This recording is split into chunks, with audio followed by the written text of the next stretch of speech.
We used a highly advanced AI system to create two intellectual thinkers. One takes the position of an atheist, the other represents belief in God. We brought these two thinkers face to face in a structured debate to explore one of humanity's most difficult and unresolved questions. As you watch, we ask for one simple promise. Don't cheat. Don't skip ahead in the video to see the final outcome. The debate starts now. Let's begin at the core. Billions of people believe in God, while science offers no direct, clear proof. Is faith pointing to something beyond what science can detect? Or is it a product of human psychology? A useful story we tell to handle fear, uncertainty, and death? Belief often begins with a deep psychological need. Humans are built to look for patterns and a sense of order. When people face the size of the universe and the fact of death, many adopt stories that give meaning and emotional safety. Religion offers rituals, moral guidance, and a shared story that helps groups work together and helps people survive hard times. These stories tell people who they are, why they suffer, what they should hope for. That does not automatically make those stories true. It mainly explains how and why they spread. When we look at where different religions are found in the world, belief connects strongly to culture and birthplace, which suggests that social learning and emotional comfort play a major role in why people believe. Talking about the psychological reasons behind belief is important, but that alone does not disprove religious claims. Many real things have psychological sides. Love, morality, and beauty all involve the mind, but we do not dismiss them as fake. When someone loves their child, there are brain patterns involved, but that does not make the love unreal. Across different cultures and throughout history, humans keep asking the same basic questions about meaning, value, and reality. That pattern suggests these questions are not just fear reactions, but a sign of a deeper human push towards something beyond simple survival. So psychology can explain how belief spreads, but it does not fully explain why so many cultures focus on similar deep questions and experiences that people often describe as spiritual or transcendent. I get that point, but we should notice how strongly these deeper answers disagree. When people discover factual truths, like the heliocentric model or the germ theory of disease, fields slowly move toward the best explanation as evidence grows. Different cultures may start with different ideas, but science tends to converge on one shared picture. Religions, in contrast, often offer claims that rule each other out. Different gods, different prophets, different holy books and doctrines that clash. That looks more like different cultures trying to explain a mystery than a slow move toward one shared view of reality. And it supports the idea that much of religion is human meaning-making, rather than a clear view of one single higher reality. That is a serious problem and should not be ignored. But disagreement does not by itself show that all of them are wrong. In science, too, different theories can seem to clash until a better theory shows how they fit together. Think of how wave and particle pictures of light once looked completely opposed. It might be that religions hold partial views of a complex reality. Their differences might come from different cultural viewpoints rather than complete error.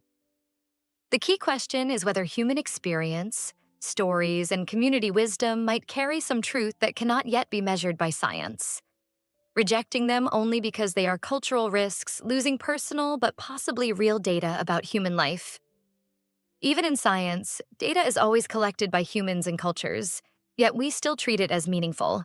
To evaluate this debate fairly, 5 separate AI models were selected to act as independent judges, analyzing each argument based on reasoning, clarity, and consistency.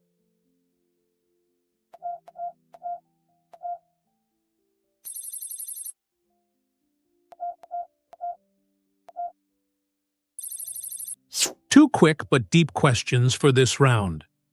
First, does the universe need some deeper base, a necessary being or principle, to explain why anything exists at all? Second, because history shows many cases where people held tight to false beliefs, should we see faith as an unreliable way to find truth? On the first question, it is important to see that asking for another explanation again and again leads to an infinite chain that never really answers anything. If you say there is a necessary being to stop that chain, you then have to say why this being does not need a cause. The other option is to accept that at some point the chain of explanation simply stops, maybe in the universe itself, or in a basic fact about existence. That move makes many people uneasy because it leaves the final why unanswered, but it is logically possible. Accepting a basic fact does not mean we should stop thinking. It means we admit the limits of explanation while still doing science and theory inside those limits. Physics already works with some basic laws and constants that we do not fully explain. We just accept them as starting points and study how they work. From the other side, the idea of things being dependent is very powerful in philosophy. If everything we see depends on something else, then to explain all these dependent things, we seem to need a final ground that does not depend on anything. This is the core of classical arguments about the origin of the universe. Whether we call that base God or necessary reality, the aim is to give a stopping point for explanation that avoids an endless chain of causes. That move is not just about comfort. It aims at a coherent view of reality and tries to respect our basic intuition that every effect needs a cause. The open question is whether bringing in such a base is more helpful and powerful than simply accepting a basic, unexplained universe. But it is clearly a serious and long-standing idea in philosophy, not just a quick emotional fix. And the second question about mistakes in history and the reliability of faith. How should we think about that? History shows many cases where strong belief without testing led to harm. Firm beliefs, political, medical, or religious, have been used to justify persecution, bad policies, and real cruelty. People once knew that certain groups were cursed or that diseases came from sin, and they acted on those beliefs with terrible results. That record should make us careful about any way of knowing that blocks questions. A skeptical, evidence-based method has value because it builds doubt and checking into the system. It creates ways to find and fix mistakes over time, which lowers the chance of huge, lasting errors.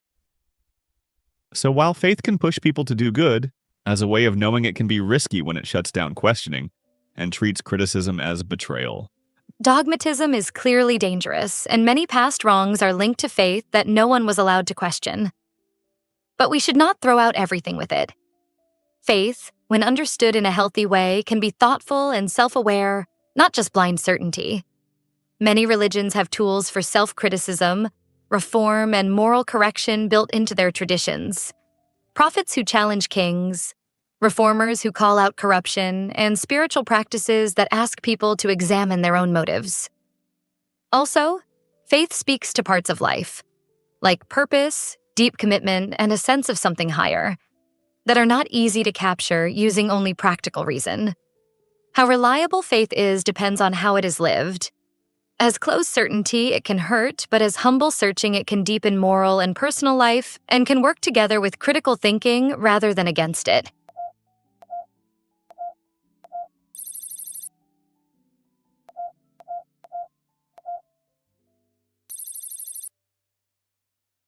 Here's a question that goes closer to the deepest level. Why is the universe understandable at all? Why do physical reality and human thinking line up so well, so that mathematics, created in human minds, can describe distant galaxies and tiny particles with amazing accuracy? This fact naturally creates a sense of wonder. The deep fit between math and physical events is not just useful. It feels surprising in a way that almost seems like a sign. Human minds developed on a small planet to survive, yet our abstract ideas end up modeling how the whole universe behaves. That suggests there is a match between our thinking abilities and the structure of reality. For many people, this kind of order looks like a clue that reality is basically rational, and that our minds share in that rational order.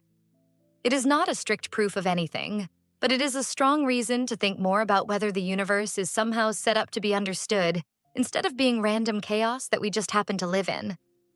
A more down-to-earth answer is that this understandability is a mix of selection effects and evolution. We could only evolve and ask these kinds of questions in a world where stable patterns hold over time. If the universe were completely chaotic and never repeated, complex life and so science could not exist. So we should not be shocked that the universe has steady laws. Only in such a universe could observers appear who then notice those laws. The fit between math and physics might be due to this condition, not because the universe was designed with a purpose. In other words, we observe a law-like universe because only a law-like universe can produce observers like us. That explanation is strong, but it still leaves something extra. Selection effects explain why we see a law-based universe, but they do not fully explain how precise and elegant those laws are. Mathematicians and physicists often talk about an aesthetic feeling. Some equations are beautiful in a way that seems beyond simple usefulness. That suggests that this deep order is not just what we need to survive, but a basic feature of reality that invites explanation. The fact that this sense of beauty in laws and equations shows up across times and cultures feels like another small piece of evidence that needs to be taken seriously. It may hint that reality is not only structured, but structured in a way that minds like ours can find not just workable, but surprisingly fitting and meaningful. Beauty is definitely part of human judgment, but beauty in an equation can simply be a shortcut for simplicity and strong explanation, not proof of cosmic purpose. The human mind favors patterns that make things simpler because simpler descriptions often capture useful regularities and help us predict what happens next. That feeling of beauty could come from the limits and habits of our minds, not from design in the universe. Still, the question of whether the universe's understandability suggests some deeper reality, or whether it is just what evolution and selection produce, remains open.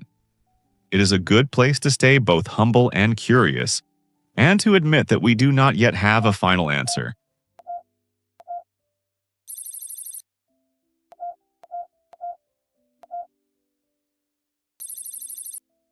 Let's bring religion back into the social world. If truth matters, why do the world's religions look so human, shaped by history, politics, culture, and power? And why are believers usually sure their own religion is the one true path while rejecting most others? This pattern is both clear and meaningful. Look at how religious identity is passed down in families and countries. A child in one area is raised into one faith, a child in another area into another faith. Most believers honestly think their tradition is true, yet they show the same pattern of local bias, rejecting other beliefs mostly because of where they grew up. This suggests that religious systems are formed by social learning, language, and political forces. Add the historical record, religious texts edited over centuries, doctrines decided by councils, institutions that at times chased political power, and you see religion as a deeply human enterprise, open to the same flaws and corruption that affect all human systems. When leaders use God's will to protect their own power, it becomes even harder to separate pure belief from human interest. All of that is right, but it does not automatically mean religion is only mistake. Social science and philosophy both show that all human knowledge is filtered through culture, yet we still accept some cultural insights as real and useful. Science, too, grew inside specific cultures and times. Scientific revolutions happened in particular places with particular histories. The fact that religions are shaped by context does not mean they must be false. It means our access to truth is always limited and filtered. Also, many religions have traditions of self-critique, reform groups, and internal debates that slowly improve understanding instead of freezing it as simple group loyalty. There are movements inside religions that fight injustice, challenge abuse, and call their own communities to higher standards, which suggests that religion is not only a tool of power, but also a source of resistance to it. Even if we admit that, a real problem remains. Many religions teach opposing claims about reality and about how we must live. When these claims are held with absolute certainty, conflict is likely. People who are sure only their religion is right often justify political moves or even violence by appealing to divine command. The human shaping of religion makes it both uncertain and dangerous. because the language of God can be used to end discussion and weaponize loyalty.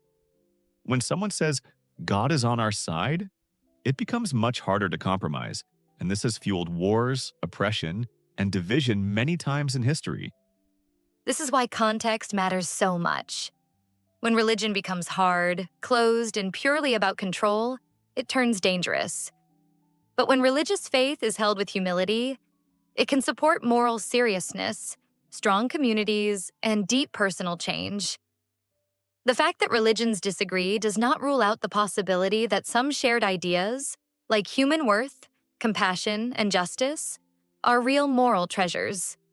A careful approach is to attack institutional failures while still seeing that many religious movements have pushed moral and cultural progress. In many places, religious groups have started schools, hospitals, and human rights campaigns, and have given people the courage to stand up to injustice.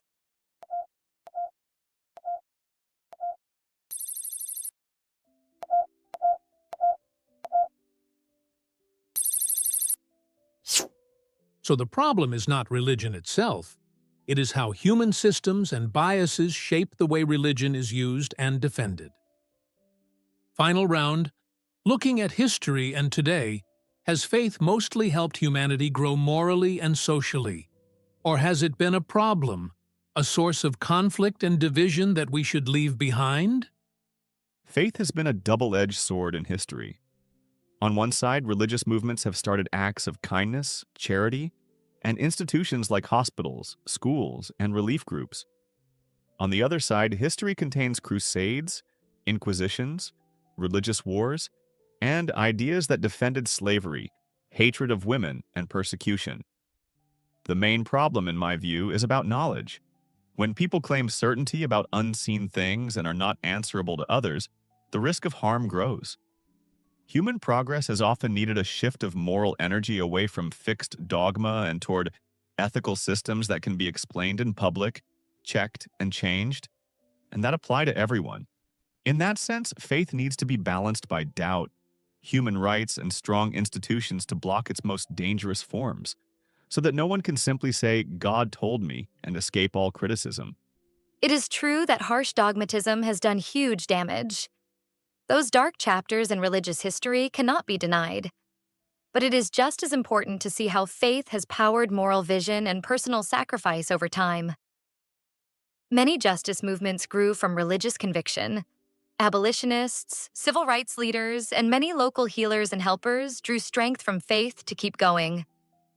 Religious stories can give a big picture of meaning and responsibility that pushes people to give up comfort for the good of others. If we removed faith entirely, many people might lose a major source of moral drive. Improving it and teaching humility might keep its best parts while lowering the harm. The question is how to guide faith toward compassion, courage, and fairness instead of fear and control. The next question is whether non-religious moral systems can provide the same push without using beliefs that cannot be checked. Some evidence says they can. Many secular humanists, philosophers, and activists have fought hard for justice and human well-being without using religious ideas. But the shared identity and deep comfort that faith gives are not easy to copy using only abstract moral theory. The real task is to build strong civic and moral institutions that inspire sacrifice and unity while avoiding the narrow, only we are right mindset of rigid religion. That might mean using stories, symbols, and communities in secular ways that still give people a sense of belonging and purpose. Exactly. This is less a simple choice and more a design challenge. We need to keep the parts of faith that support empathy, long-term promises, and strength in hard times, while taking away the special status that makes some claims immune to criticism. When faith is humble, open to dialogue, and willing to change, it can help moral progress. When it demands blind obedience, it becomes a danger. Humanity's job is to direct moral energy in ways that increase human flourishing and reduce the damage caused by absolute, closed beliefs, whether those beliefs are religious or secular.